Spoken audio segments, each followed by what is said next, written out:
Assalamualaikum dan salam sejahtera. Nama saya Rizal Ahmad, founder Ilham Trader Network. So dalam video ni saya nak terangkan tentang modal. Berapa modal yang kita perlukan dalam trading, especially forex. Sebab saya buat forex ni sebab saya trade forex. Sebab saya punya broker pun sebenarnya yang di luar negara tu dia ada Islamic Council.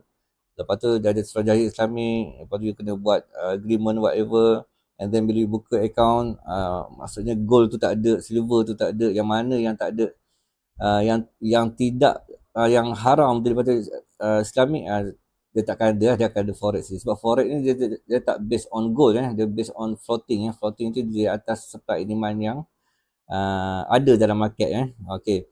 So berapa modal yang kita perlukan dalam trading forex ya? Kalau orang cakap RM50 tu, modal dalam forex ni RM50 je. So you boleh kaya dengan RM50? Tak semestinya. Tak semestinya. Okay. Sebab kalau you modal RM50, you expect macam mana you nak kaya. Okay. Bagi saya, untuk modal, sekurang-kurangnya you kena perlukan ada $100. $100. Itu pun agak lambat untuk you profit. Agak lambat. Sebab kalau you guna risk management ataupun ratio 1 to 2, you fikirlah berapa banyak 1 to 2 yang boleh dapat untuk you jadi kaya. Okay.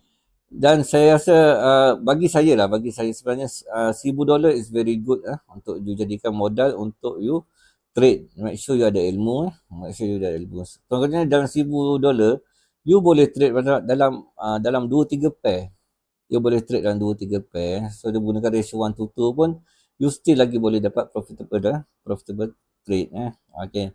So itulah saya kata, modal ni sebenarnya dia bukan yang RM20 tu. RM20 tu memang you tak dapat nak